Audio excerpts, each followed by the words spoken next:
రాష్ట్రంలో political heat రేపినటువంటి Kaleshwaram ప్రాజెక్టుకు సంబంధించి కాంగ్రెస్ ప్రభుత్వం సిబిఐకి అప్పచెప్పింది. కేంద్రంలో బీజేపీ ప్రభుత్వం ఉంది. ప్రస్తుతం ఈ సిబిఐకి సంబంధించి విచారణ ఏ విధంగా సాగనుంది, అసలు సిబిఐ విచారణ సాగుతుందా లేదా?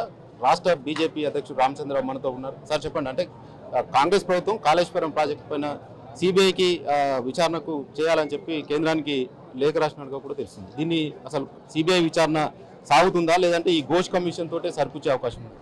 సిబిఐకి ఇవ్వాల్సింది మేమే డిమాండ్ చేస్తున్నాం కదా. సిబిఐ చేయకపోతే లోకల్ పోలీస్ చేయాలి. లోకల్ పోలీస్ చేయట్లేదు, ఎందుకంటే వాళ్ళిద్దరు మధ్యన వాళ్ళు చాలా కాలం ఆపారు సిబిఐకి ఇవ్వకుండా. మేము డిమాండ్ చేసిన సిబిఐకి ఇవ్వమని. సిబిఐ నిష్పక్షపాతంగా దర్యాప్తు చేస్తే అసలైన వాస్తవాలు బయటపడతాయని చెప్పి భావిస్తున్నాం.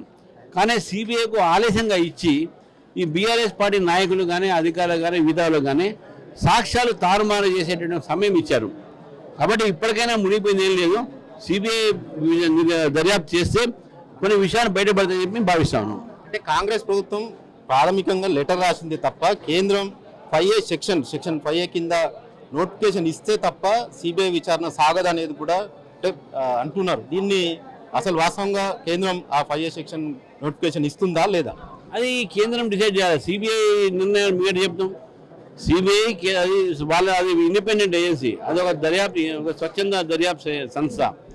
వాళ్ళ దగ్గర ఉన్నటువంటి ఒక సమయం బట్టి అధికారులు బట్టి వాళ్ళు చేయాలా వాళ్ళు నిర్ణయం చేస్తారు. వాళ్ళు నిర్ణయం చేస్తారా ఏ విధంగా చేస్తారో మీకు చెప్పలేం. కానీ మా డిమాండ్ ఉంది సిబిఐ చేస్తే మంచిదని చెప్తున్నాం మేము. వాళ్ళు చేయాలా చేయవద్దు అనేది వాళ్ళు నిర్ణయం తీసుకున్నారు. ఎందుకంటే అడ్మినిస్ట్రేటివ్ యాక్షన్స్ అది. సిబిఐ మీద బీజేపీ కంట్రోల్ ఉండదు. అంటే ఇప్పుడు కాంగ్రెస్ ప్రభుత్వం సిబిఐ విచారణ చేయాలనేది ఒకటి ఇచ్చారు, కానీ కేంద్ర ప్రభుత్వం 5A సెక్షన్ నోటిఫికేషన్ ఇస్తే తప్ప విచారణ సాగదనేది ఉన్నది. అది ఉండదు, లీగల్గా ఉంటుంది, అడ్మినిస్ట్రేటివ్ రూల్స్ అవన్నీ. అంటే కాంగ్రెస్ ప్రభుత్వం బీజేపీ ఒకటి అనేది బీఆర్ఎస్ వాదన. అది ఎట్లయితే ఒకటే వాళ్ళిద్దరు ఒకటే ఇద్దరు కదా. 20 నెలలు ఆపి అన్ని చదువుకోవడానికి సమయం ఇచ్చారు కదా. వాళ్ళిద్దరు కూడా మేము ఒకటివా? వాళ్ళు ఇచ్చారు, మేము డిమాండ్ చేసాం. ఎందుకు ఇవ్వలే? మేము డిమాండ్ చేసాం కదా, మేము ఎందుకు ఇవ్వలేదు? ఇప్పుడు ఎందుకు ఇస్తున్నాం? మంచిగా వాళ్ళకి అవకాశం ఇచ్చి అన్ని ఎవిడెన్స్ చదువుకొని ఇప్పుడు అవకాశం ఇచ్చారు. కాబట్టి వాళ్ళు ఎందుకు ఆలస్యం చేశారు, ఎందుకు ఇచ్చారు? ఇది ఒకటే కాదు, మీరు గుర్తుపెట్టుకోవాల్సింది ఒక జియో ఉంది, జియో 51. మీ కాంగ్రెస్ పార్టీకి చిత్తశుద్ధి ఉంటే, కాంగ్రెస్ పార్టీ చిత్తశుద్ధి ఉంటే ఆ జియో 51 ఎత్తేయండి. ఆ జియో 51 వల్లే సిబిఐ మన రాష్ట్రానికి రాకుండా అయిపోయింది. అది కేవలం ప్రభుత్వం ఒప్పుకుంటే తప్ప, కోర్టు చెప్తే తప్ప రాదు. ఇప్పుడు ప్రభుత్వం ఒప్పుకున్నది. ముందు అంత చిత్తశుద్ధి ఉంటే ఆ 51 జియోని తీసేయండి. మిగతా కూడా ఫోన్ ట్యాపింగ్ ఇవన్నీ కూడా బయటపడతాయి కదా. అప్పుడు అది ఎందుకు చేయట్లేదు? మీరు కూడా అని చెప్పే స్టేట్మెంట్ సరిపోద్దా? అసలు వాస్తవాలు మీరు ఇద్దరు తోడుదంగానే అందరూ తెలిసిపోయింది. ఒకటి ఫైనల్గా చెప్పండి, అంటే ఇప్పుడు ఏదైతే ఈ తెలంగాణ విమోచన దినోత్సవానికి సంబంధించి ఉద్యమ సమయంలో బీఆర్ఎస్ మాట ఇచ్చింది అధికారికంగా నిర్వహిస్తాం, కానీ ఇప్పటి వరకు 10 ఏళ్ళు వాళ్ళు ఉన్నారు. కాంగ్రెస్ గవర్నమెంట్ వచ్చి కూడా 2 సంవత్సరాలు కావచ్చు, కానీ ఇంతవరకు ఆ విమోచన దినోత్సవానికి సంబంధించి అధికారికంగా నిర్వహిస్తారు. దీన్ని ఏ విధంగా చూడదు? నేను జరపరు.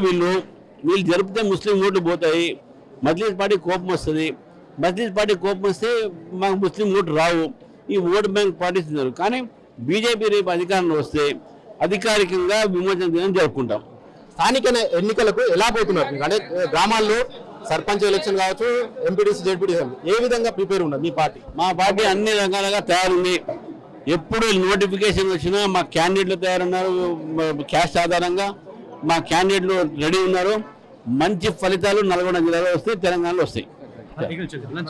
ఇది ఏదైతే బీజేపీ రాష్ట్ర అధ్యక్షుడు చెప్తున్నాడో, ఏదైతే సిబిఐకి సంబంధించి ఖచ్చితంగా విచారణ చేయాలనేది మాత్రం ఇప్పటికే మేము ముందుగానే డిమాండ్ చేశాం. కానీ కాంగ్రెస్ ప్రభుత్వం కాలయాపన చేయడంతో ఆలస్యమైంది. సాక్ష్యాలు కూడా తారుమారు చేశారు. కానీ సిబిఐ విచారణలోనే అసలు నిజాలు తేలే అవకాశం ఉందనేది కూడా ఆయన స్పష్టం చేస్తున్న పరిస్థితి. కెమెరామెన్ వీరాలతో జానయ్య, జీ తెలుగు న్యూస్, గుండ్రాంపల్లి నుండి.